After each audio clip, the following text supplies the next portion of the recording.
Hi, my name's Venus.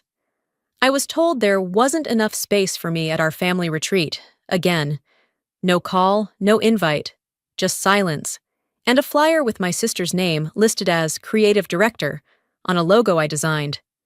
Turns out they'd quietly removed me from the family trust, erased my name from the estate, and rebranded our legacy without me. What happens when the people who raised you start rewriting the story without you? And what if, this time, you refuse to stay invisible? Let me tell you what really happened. The sun had just crept over the rooftops when I opened my eyes. Usually, mornings like this were loud. Group chats pinging nonstop with family updates, carpool plans, reminders to bring favorite dishes and games for the Ridge family retreat. But today? Silence. My phone was blank. No, can't wait to see you, from Amanda. No, bring your watercolor kit, from Lorraine. Just silence, and that awful hum that fills the room when no one's thinking of you. I didn't panic. Not yet. I padded barefoot to the kitchen, started the kettle, and scrolled through my inbox. Nothing. Not even junk mail. Not a whisper of a calendar invite. Not a message. I refreshed the page again. Then again. Finally, one email popped up in bold. Retreat info. I clicked it faster than I'd like to admit. It was from Mom. The body of the email read, "We've decided to keep this year's gathering intimate. Just the core family. We figured you'd appreciate the quiet. Love, Mom." I stared at the screen. The words blurred.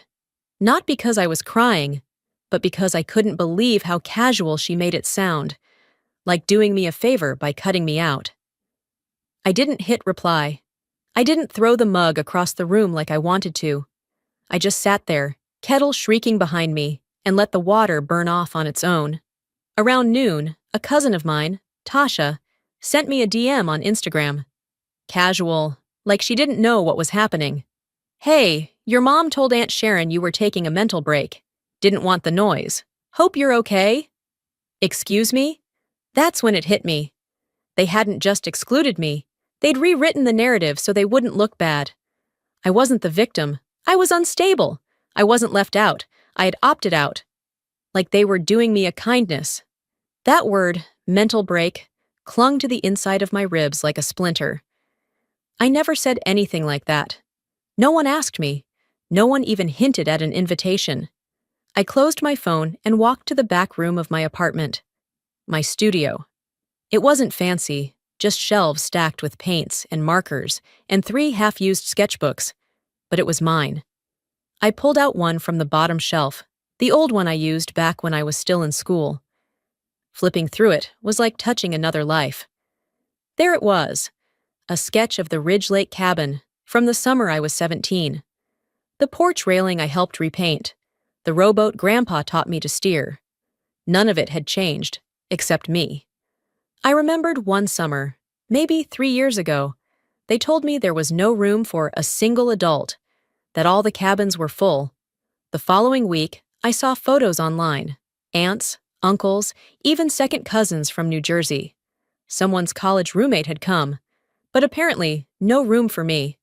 Another year, I asked what time the shuttle left.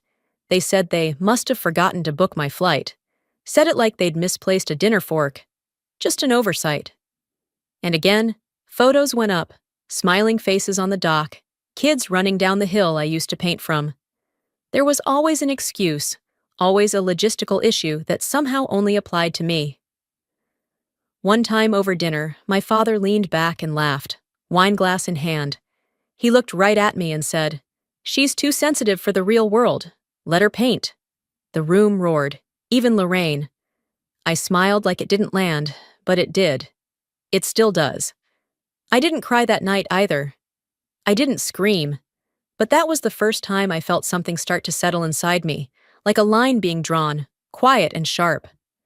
Now, years later, reading that email, seeing my own family sell me the same lie in a new wrapper, it didn't shock me, but it broke something final.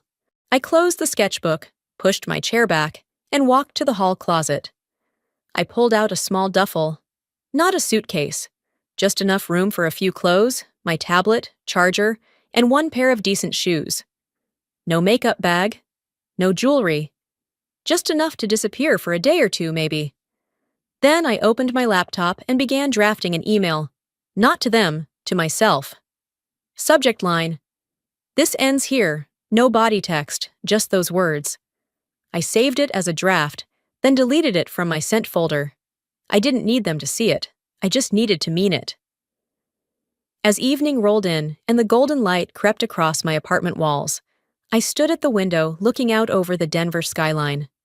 Somewhere across the lake in Granby, they were setting up for another small, intimate gathering, probably stringing up lights and picking out wine, probably not even mentioning my name. But I wasn't going to let that be the story this year. I turned off the light, picked up my sketchbook again, and flipped to the back. A blank page. Clean. Room for something new. I didn't sleep well the night after I packed my bag. Even after shutting my laptop and pushing my phone face down on the counter, my thoughts kept humming, circling the same ache like a bruise I couldn't stop pressing. By the time the sun dipped below the skyline the following evening, I'd barely left the apartment. I kept pacing, between the kitchen and the window, back to the table, where my sketchbook still lay open to a blank page. Still no plan. Just that stubborn knot in my chest that said, "Not this year." Around 9, I made tea I didn't drink and took it out onto the balcony. The night was warm but quiet, the kind that usually calms me down. But not that night. That night, I did what I shouldn't have done. I opened Instagram. It started like it always does, tapping through random stories, mostly friends from college, ads for ceramic paint sets, photos of dogs and bandanas. Then I saw it, a grainy photo from my cousin Hannah's feed.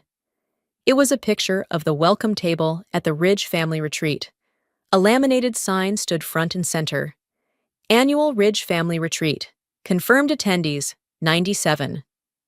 I blinked. 97. Not 20. Not just the core family, like Mom's email had claimed. I tapped to pause the story and zoomed in. The image was blurry, but the names were real. There was Lorraine, of course, and Amanda, all their spouses. Even Great Uncle Howard, who lives 3 states away and hasn't remembered my name since 2004. And right there, just under special guests, Silas Cray. Silas.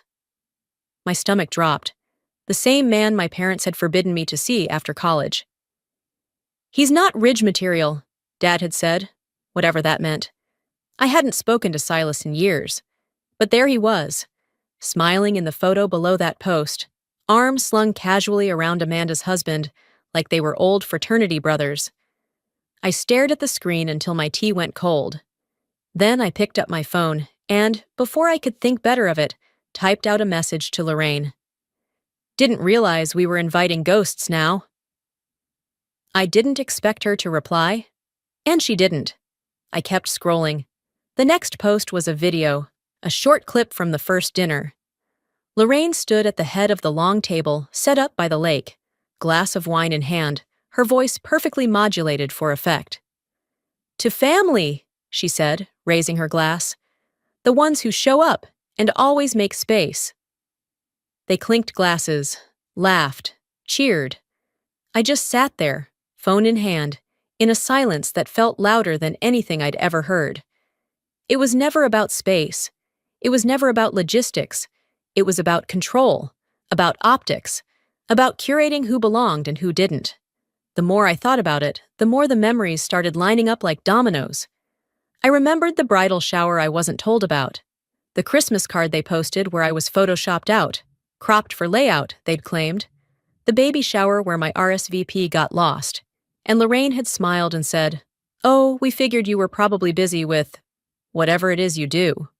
This wasn't a one-off. This was a pattern, and this time, they'd just done it in public. They'd put the list in writing, they'd posted the photos, they'd toasted to the people who always make space, and they knew I'd see it. That's when the hurt started turning into something else. Not rage, no, that would have been easy, but clarity. Cold and clear. They weren't sorry. They weren't hiding it. They were proud of it. They were shaping the story where I didn't exist. And they were hoping I'd be too ashamed or too exhausted to contradict it. That meant I didn't owe them silence anymore. I stood up from the balcony chair, went inside, and powered up my laptop. I opened a new folder on my desktop and named it Retreat, My Version. No documents inside yet, no images, no sketches, just the name. But that was enough. For the first time in a long while, I wasn't reacting. I was designing. I didn't know what this was going to become yet. I didn't know how big or small it needed to be. All I knew was I couldn't stay invisible and also expect to be remembered. If they were going to write me out of their version of this family, I was going to make sure I had mine. With my own words, my own art, my own table. However small, however quiet. I shut the laptop, laid down on the couch, and stared at the ceiling. They'd made their message loud. I'd make mine clear. After shutting the laptop and letting the silence settle around me, I spent most of the next day in a strange sort of limbo. I didn't paint. I didn't answer calls. I didn't even go down to check the mail. Instead, I drifted through thoughts, unfinished ideas, half-buried memories that started crawling back now that I had opened the door. That night, I didn't sleep much. And the next morning, instead of trying to push through the fog with caffeine and fake productivity, I tossed a few things into a backpack, grabbed a water bottle, and drove west, out toward the hills that curved around the edges of Granby. I didn't head toward Ridge House. I didn't even consider it. Instead, I followed a smaller road that led to an old trail I used to walk when I stayed with Grandpa as a kid. It wasn't far from where the retreat was being held, but it might as well have been a different world. That house by the lake? It was once where I learned to draw. I remember the exact day. I was 8. Grandpa had handed me a sketch pad, not some childish coloring book, but the real thing, and said, "What you see matters, Venus. Capture it before it disappears." It had never occurred to me that things could vanish until he said it like that. At the time, I thought he meant sunsets or shadows, or the way pine trees looked when the light hit them in the evening. But now, standing near the same path I used to walk barefoot, I knew better. He'd meant everything, places, people, the way a family once felt. I sat on a boulder under a familiar pine, one I had drawn dozens of times before, and took out my phone. It was habit by now, scrolling just to keep the restlessness at bay. But that habit came with consequences. A short video clip popped up in my feed. Not from Lorraine directly, of course, but tagged by one of her friends. It was a drone shot, clean, slow, and professionally edited. The caption read, "Our family's legacy, reimagined. Welcome to Ridge House." I didn't need the sound. The visuals were enough. New signage, faux rustic fencing, whitewashed siding. The wraparound porch had been extended and fitted with modern lighting. And at the edge of the lake, a pergola had been added. It looked like something out of a catalog. Then the shot panned to the lawn. A group of people gathered under a tent. Lorraine stood in front, holding a paintbrush. Her voice carried in that familiar way she used when she was about to perform sincerity. A subtitle overlaid the video read, "A Family Tradition of Creativity." I dropped my phone. My hand was still shaking when I picked it up. My breath was shallow. For a moment, I thought I might pass out. That place, our place, had been made over like a backdrop for a brand partnership. It didn't even look like the home I remembered. And now it was being used as the symbol of legacy, led by the same sister who made sure I had no seat at the table. I didn't hesitate. I tapped Lorraine's name and hit call. She picked up on the second ring. "Wow," I said without a hello. "That video looks great. Ridge House? That what we're calling it now?" She didn't pause. "It's not just me, Venus.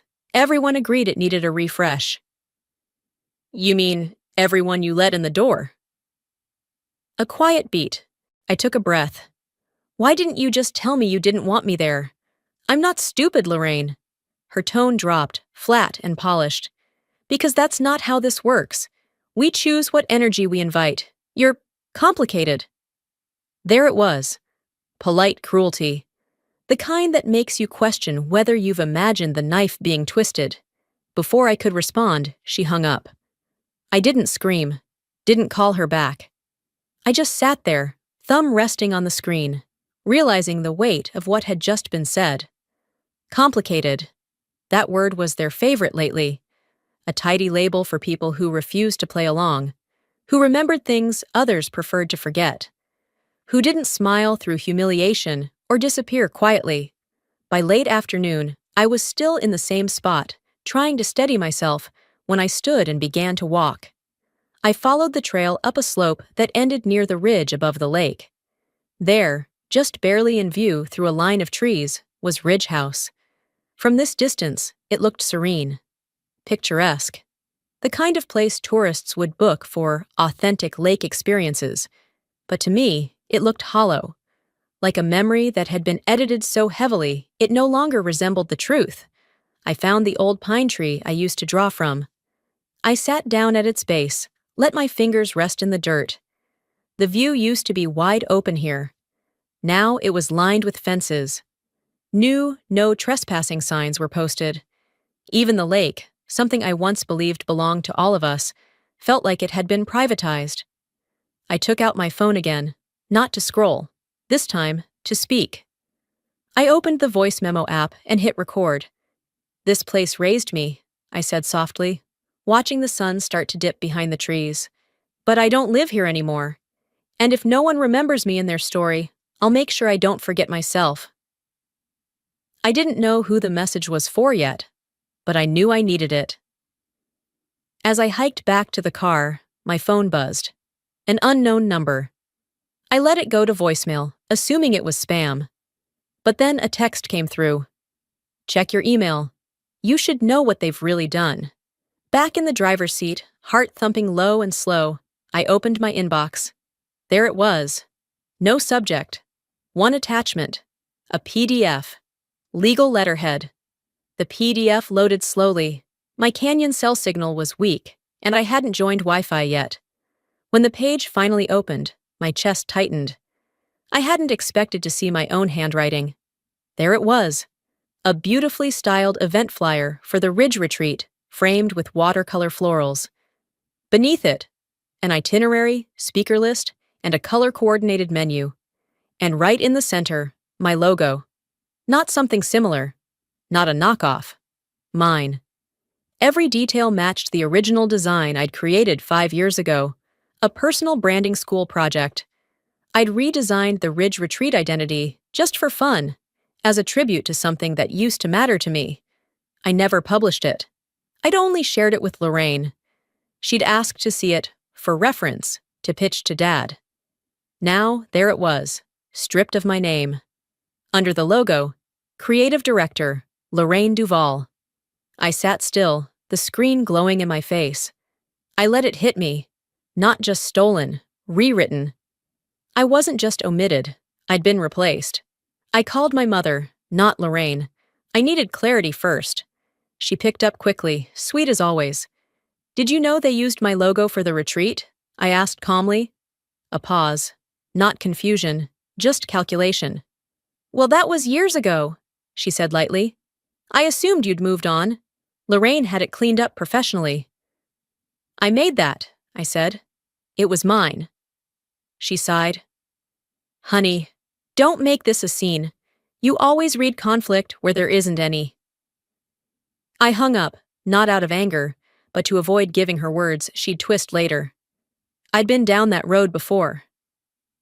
"She's reactive," they'd say, always so dramatic. I opened a folder on my old Gmail, Retreat Rebrand.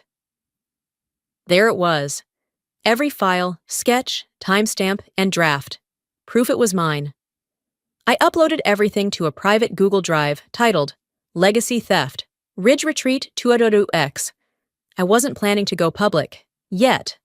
I just needed the truth in one place, before it got rewritten again. At the bottom of an old sketchbook, I found the original pencil draft.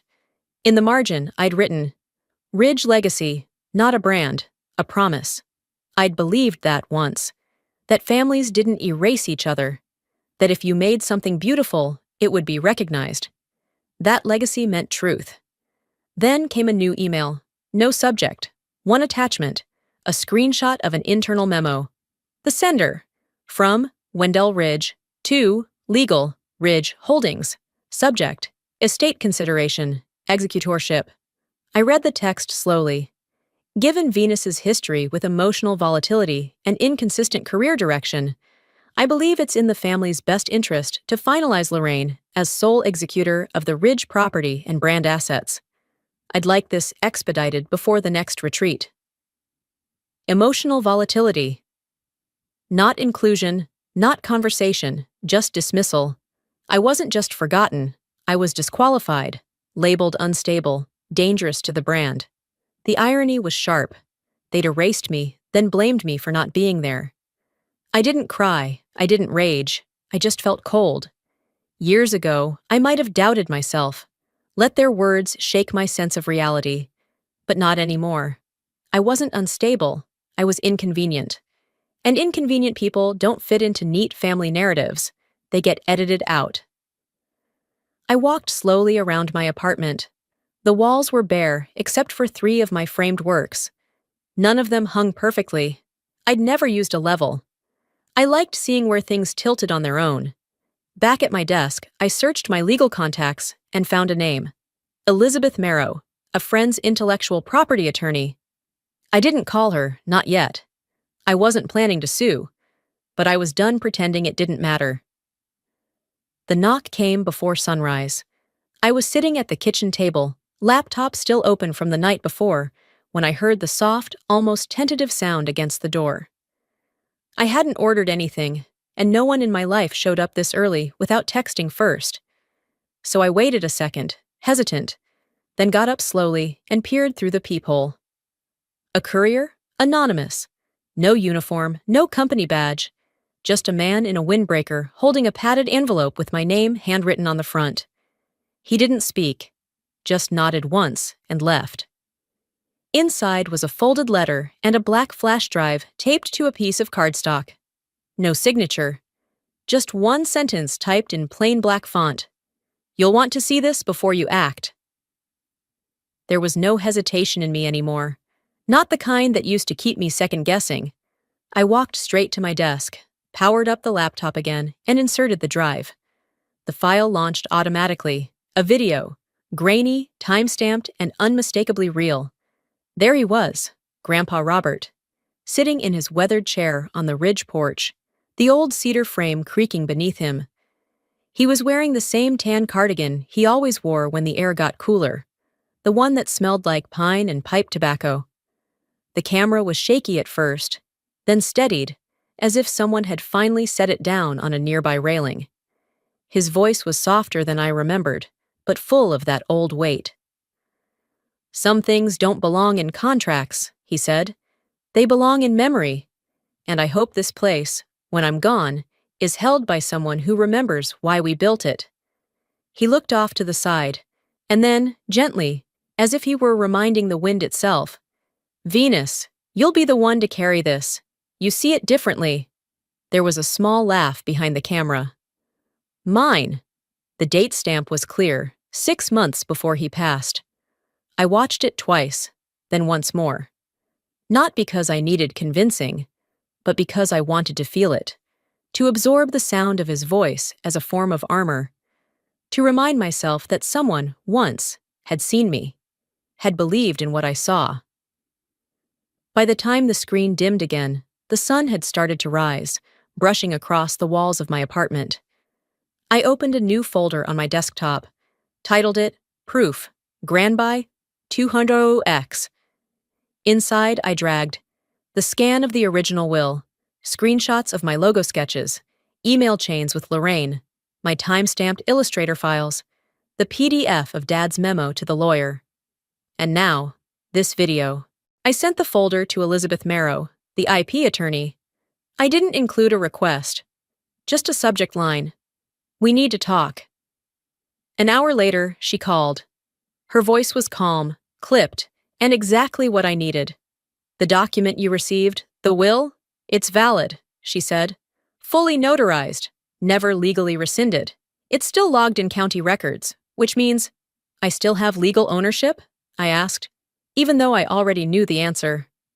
At least 1/3, she confirmed, and the moral high ground. They'll have a tough time spinning this without getting messy. I leaned back in my chair. The apartment was quiet again, but this silence didn't feel like erasure. It felt earned. Can we hold off on any formal action? I asked. For now? Of course, she said, but you should start documenting any public usage of the branding, press kits, media coverage, that kind of thing. I'm already on it. And I was. I opened the Google Drive folder I'd created days earlier, Retreat, my version, and renamed it Reclamation. There was still no grand plan, but there was movement, a slow, deliberate build toward something bigger than retaliation. I didn't want revenge. I wanted a reckoning, not just for me, but for the truth. I didn't want to destroy them. I wanted to exist. That afternoon, I went through my inbox again, scanning for updates from Ridge Holdings, the family's LLC. Their website still listed Lorraine as creative director, with no mention of me. The press release about the new rebrand was full of language that made my stomach turn. An evolution of tradition. Rooted in family, reimagined for the future. I clicked on the contact form and left a message. You've failed to credit the original artist behind your visual identity. Documents available upon request. Then I hit send. Later that evening, after taking a walk through City Park and clearing my head, I returned to find a voicemail on my phone. It was Lorraine. You're seriously going to make this about a logo? Venus, come on! This is just your pattern, isn't it? Blowing things out of proportion, dragging the rest of us through your drama. We've all tiptoed around you for years. Maybe it's time you asked why. I didn't respond. I wouldn't. Not to her. Instead, I crafted a single text and sent it to her direct line. If you plan on standing in front of the family this weekend, you might want to check who still owns the stage. It was never about space. It was about erasure. And I was done being erased. After sending that text to Lorraine, I didn't sit and wait for a response. I opened my laptop, found the folder labeled Reclamation, and exported a short compilation video I'd edited the night before. Silent, less than 2 minutes, and deliberate. Footage of my sketchbook pages, the time-stamped Illustrator files, the scanned will with my name circled. A slow fade-in of Grandpa's video, just the moment he says, Venus, you'll be the one to carry this. Then black screen. I uploaded it to a private Instagram account I'd created the week prior. Legacy rewritten. No hashtags, no commentary, just a caption. The truth isn't complicated, it's just inconvenient. I set the privacy to restricted, only a handful of followers. Lorraine, Dad, 2 of my cousins. I wanted them to see it, not the world, not yet. This wasn't for public applause. It was a warning. I put my phone down, made a cup of coffee, and stepped out onto the balcony. It was already warm, too warm for May, and the neighborhood was slowly waking up. Dog walkers, the humming garbage truck, someone starting a lawnmower far off in the distance. An hour later, my phone buzzed. Blocked number, voicemail. Dad.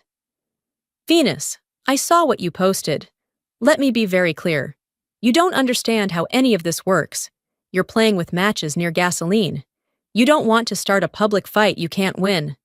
He paused, long enough that I could hear him take a breath, not out of sadness, out of frustration. Family matters stay inside the family. Don't forget that. I didn't flinch. I didn't delete it. I forwarded the message to my attorney. Then I texted Dad back. Then you shouldn't have turned me into a stranger. It wasn't a dramatic line. It was the plain truth. And if there's one thing men like my father hate more than defiance, it's clarity. Later that afternoon, a new email arrived from Lorraine.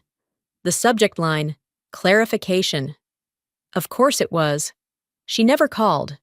She never asked how I was. Just typed her words like a PR rep calming a minor scandal.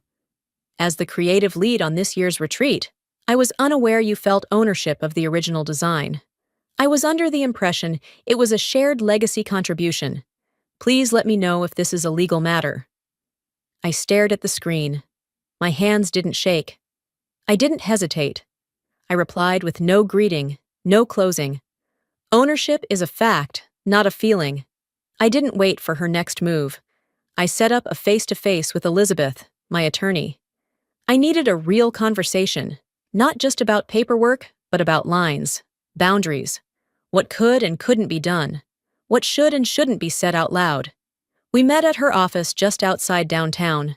It was a quiet space, neat, professional, full of muted tones and clean lines. She poured coffee without asking, which I appreciated. I don't want to sue, I told her, after laying out all the files. You don't have to, she said, but we should draw a line, a legal one. She suggested a cease and desist, no public use of my design, no marketing that implied unanimous family legacy, and a demand that my name be restored as a founding creative on anything that used my original work. It wasn't revenge. It was architecture. It was rebuilding the ground beneath my own name. The letter went out that evening, not aggressive, just precise.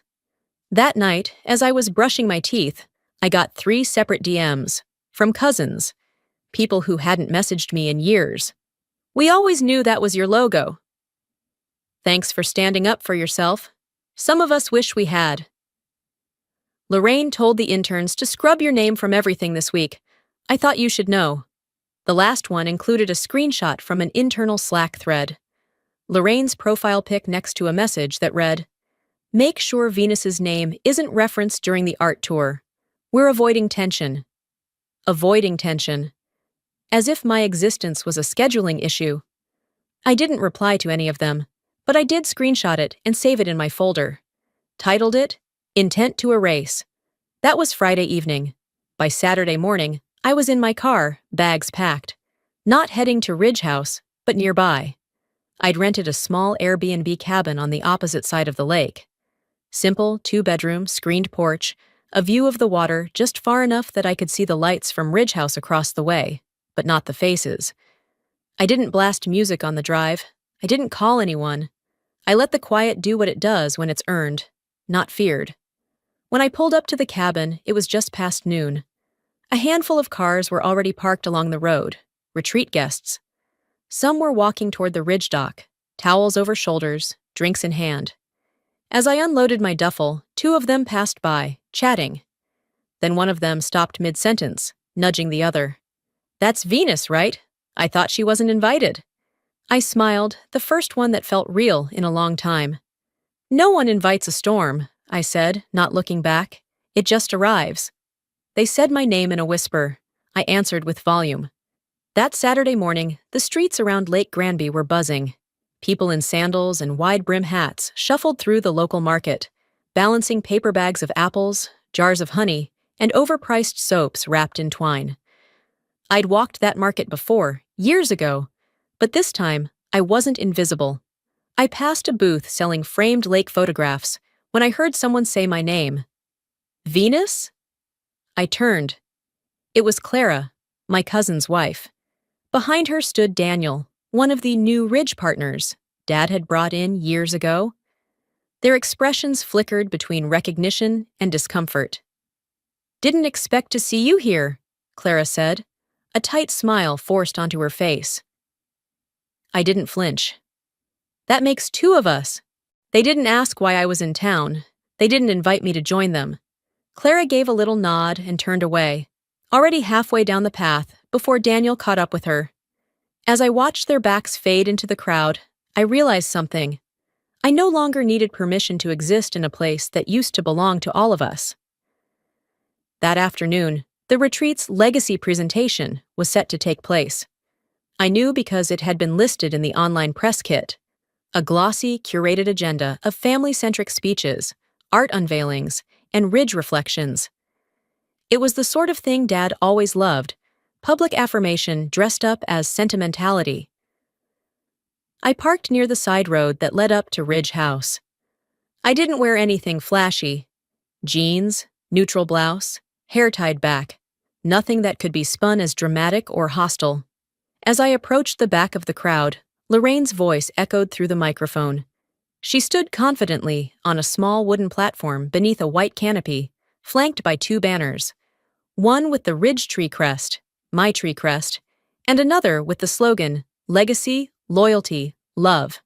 Lorraine smiled, perfect and poised. "We're here today to honor our shared history," she said. "The vision that started with our grandparents, carried by our parents, and shaped now by us, together." I waited. Not because I was nervous. I waited because timing matters. She gestured toward a large mural, just unveiled behind her. My logo again, painted across a paneled wall.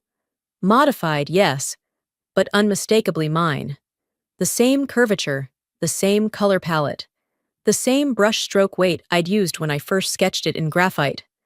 And then I stepped forward. "You forgot to credit the artist." Her back stiffened before she turned. Murmurs scattered through the audience. Gasps, then silence. I wasn't yelling. I didn't need to. I walked calmly toward the edge of the makeshift stage, lifted my tablet, and tapped the screen to reveal a folder. Signed artwork files, email threads, the video of Grandpa naming me as the one to carry the place forward, and, at the very top, a copy of the notarized will. I didn't raise my voice. Signed, dated, witnessed. Before he died, Grandpa made it clear who should hold this space. And what you see behind Lorraine? That's my design, my handwriting, my legacy, rewritten without my consent. Wendell started to move forward from the side, but I held his gaze and didn't budge. His shoulders hesitated, then stiffened. He stopped. Lorraine, still holding the mic, tried to recover. "This isn't the time or place," she said, her voice cracking for the first time. "It's the exact time," I answered. "You chose the stage. You chose the image. I'm just standing where I belong." A beat of silence followed. Then a child's voice broke it. "Is that the lady from the video you told us not to mention?" Everyone turned. It was Tommy, Lorraine's son. He stood near the front row, holding a cup of lemonade, looking up with innocent confusion. "She's in Grandpa's video, the one where he said she'd take care of the lake house." Laughter, soft, unsure, broke across the gathering like a ripple. Someone near the back pulled out a phone. I saw the red recording light blink. That was the moment the Ridge legacy cracked. Two cousins walked out. An aunt stared directly at Dad. Another guest whispered something, then followed behind. I didn't move. I didn't flinch. I just said, "If you want a legacy that matters, start by telling the full story." And then, without looking back, I walked away. By the time I reached my car, the crowd was buzzing with speculation. The whispers I'd once been afraid of were now out loud. As I placed my tablet on the passenger seat and reached for my keys, my phone vibrated. A voicemail. From Dad. I didn't press play right away. I stared at the screen, letting the moment settle. Then I sat in the driver's seat, turned the key to accessory mode, and let the air conditioning hum softly around me. His voice, muffled but clear, played over the speaker. "We need to talk, not about damage control, about what I got wrong." I didn't react, not yet, because something had shifted, and I wasn't chasing anything anymore. I didn't go back to the retreat. I didn't need to. The next morning, I let myself sleep in for the first time in weeks. The sun was already high by the time I opened the windows at the cabin. The lake shimmered just beyond the trees, and for a moment, I stood there barefoot, coffee in hand, breathing it all in. No sound of distant speeches, no forced laughter, no passive-aggressive small talk served over quiche. Just quiet. The good kind. There were no messages from Lorraine, not even a follow-up to the text I'd sent. Dad had called again, once, but didn't leave a voicemail this time. That silence spoke louder than anything he could have said. I wasn't surprised. A little after 10, there was a soft knock at the door. I knew who it was before I opened it. Jolene stood there, holding a glass pie dish wrapped in a towel. She looked exactly like the last time I saw her. Flawless, a little over-accessorized for a lakeside brunch, but still Jolene. "I wasn't sure if I'd be welcome," she said, voice cautious.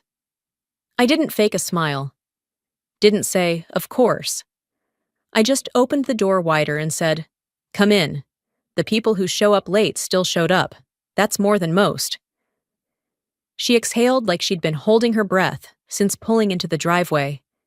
Inside, the table was already set. Nothing fancy. Folded napkins, a carafe of coffee, a half-warm frittata. Two cousins, Seth and Marcy, were already seated. They'd arrived quietly earlier that morning, no fanfare. Just a text. "Where's the cabin?" And a knock 20 minutes later. We didn't need music, or decorations, or speeches. We just sat and ate. Jolene placed the pie in the center and sat down slowly. For the first 15 minutes, we didn't talk about Ridge House or Lorraine or anything heavy. We talked about movies, about a raccoon Marcy swore had followed her to the car. We laughed. It was simple. Strange how rare that feels now. Eventually, Jolene glanced up at me, hands clasped in her lap. "I'm sorry," she said. I nodded once. Let the words sit there. "I took the contract," she continued, "because it was easy, because I thought you weren't in the picture. I figured if they weren't including you, maybe it was mutual." "They told you I stepped back," I said. "Not a question." She nodded. "They said you didn't want the responsibility, that you weren't stable enough to handle the pressure of a legacy event." I didn't answer right away. I poured myself another cup of coffee, let the heat of the mug settle in my palms. "You're not the only one," I said finally, "who signed something without reading the fine print."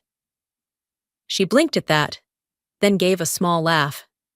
Not mocking, just knowing. The thing about betrayal isn't always the act, it's who watches it happen and doesn't flinch. Jolene had looked away once, but she'd looked back. That counted for something. After brunch, Marcy helped me wash dishes. Seth offered to sweep the deck. Jolene lingered near the edge of the porch, her arms crossed as she stared out toward the water. "I used to think being near them meant being in the family," she said quietly. "Now I think I just wanted to be close to the center of the story." I didn't offer her comfort. She wasn't asking for it. We both knew how it felt to be on the outside looking in. Only now, I was choosing that view. Only 3 people came to my version of the retreat. There were no press photos, no social media tags, no carefully curated speeches about heritage or vision. Just conversation, laughter, the clink of forks against ceramic. And when I showed them my original sketchbook, the early drafts of the ridge crest, the notes in Grandpa's handwriting, no one asked if it was a shared family creation. No one tried to explain it away. They just listened. That's what I'd been missing. Not approval, not applause. Just presence. I wasn't trying to prove anything anymore. I just wanted someone to sit in the room and see me. A little after 2, I checked my email. Subject line: Ridge Legacy Feedback Survey. The automated message thanked me for attending this year's event and offered a 5-question form to evaluate the retreat experience.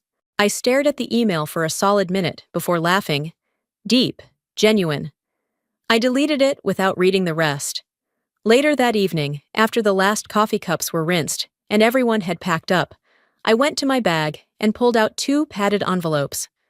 One addressed to a journalist I trusted, someone who once interviewed me about design ethics and branding. The other for my family's informal archivist, Aunt June, who ran a private website collecting Ridge history. I didn't write a dramatic cover letter. No ultimatum. Just a short line tucked into each envelope. If anyone ever wants the full story, this is where it lives. I wasn't rewriting their version. I was anchoring mine. As the sun began to set, painting the water in burnt gold, Jolene stayed behind a little longer. We sat on the steps in silence, sipping tea. She finally asked, "So, will you ever go back?" I didn't answer right away. I finished my cup, set it down beside me. "Not unless I'm coming to buy the place," I said, without a trace of humor. The drive back to Denver was quiet. No podcasts, no playlists, just the hum of the highway beneath my tires and the occasional highway sign pulling me forward. I didn't replay the retreat in my head. I didn't think about the mural or the faces that turned when I spoke, or even the voicemail from my father. I let it all sit in the back seat, like old luggage I had no intention of unpacking again. By the time I reached my apartment, the Sunday sun was dipping low, casting shadows across the floor. The place smelled faintly of dust and peppermint, the last candle I'd burned still lingering in the walls. I walked in slowly, set my bags down, and stood in the middle of my living room. Everything felt exactly as I'd left it. And yet, everything had changed. There were no flowers waiting, no messages of congratulations, no triumphant victory playlist, just my own quiet space, my shelves, my books, my sketchbooks lined up in a neat row, my name, uninterrupted, untouched. 2 days later, a letter arrived, certified mail. The envelope was thick, cream-colored, with a logo I recognized in an instant, Ridge Legal Holdings. Inside, a formal notice. The Ridge property had been listed for sale. At first, I thought it was a mistake, but the paperwork said otherwise. The documents were dated a month ago, right around the time Lorraine had unveiled her legacy plan. My name didn't appear once. Apparently, I'd been removed from the ownership ledger last year. Quietly, no notification, no legal challenge, just erased. But I wasn't the same woman I'd been a year ago.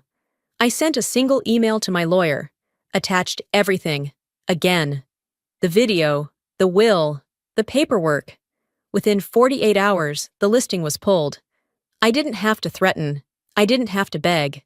I just had to remind them I still existed. That small, undeniable fact was no longer negotiable. What followed wasn't dramatic. No family conference call. No apology dinner. Lorraine didn't reach out. And honestly, I didn't expect her to. Dad, however, did send an email. Just one line.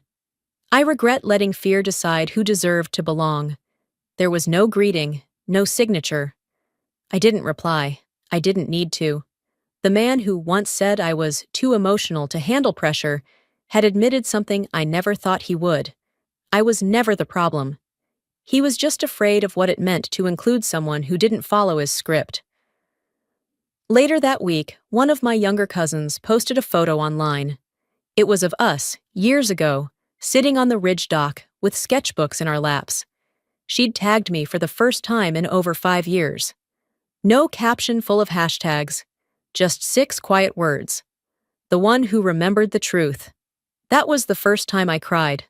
Not from pain, but from something that looked a lot like release. Of course, the scars remained.